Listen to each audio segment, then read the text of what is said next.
حدیث نمبر 948 دونوں عیدوں اور ان میں زیب و زینت کرنے کا بیان۔ حضرت عمر رضی اللہ تعالیٰ عنہ ایک موٹے ریشمی کپڑے کا چوغا لے کر رسول اللہ صلی اللہ علیہ وسلم کی خدمت میں حاضر ہوئے، جو بازار میں بک رہا تھا۔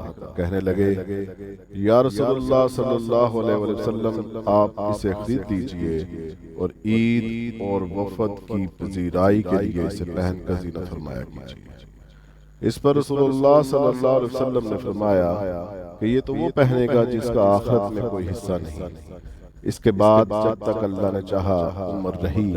پھر ایک دن رسول اللہ صلی اللہ علیہ وسلم نے خود ان کے پاس ایک ریشمی چوغا تحفے میں بھیجا۔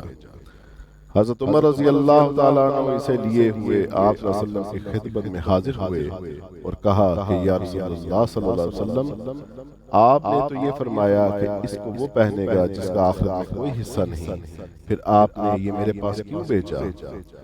رسول اللہ صلی اللہ علیہ وسلم نے فرمایا کہ میں نے اسے تیرے پہننے کو نہیں بھیجا، بلکہ اس لیے کہ تم اسے بیچ کر اس کی قیمت اپنے کام میں لاؤ۔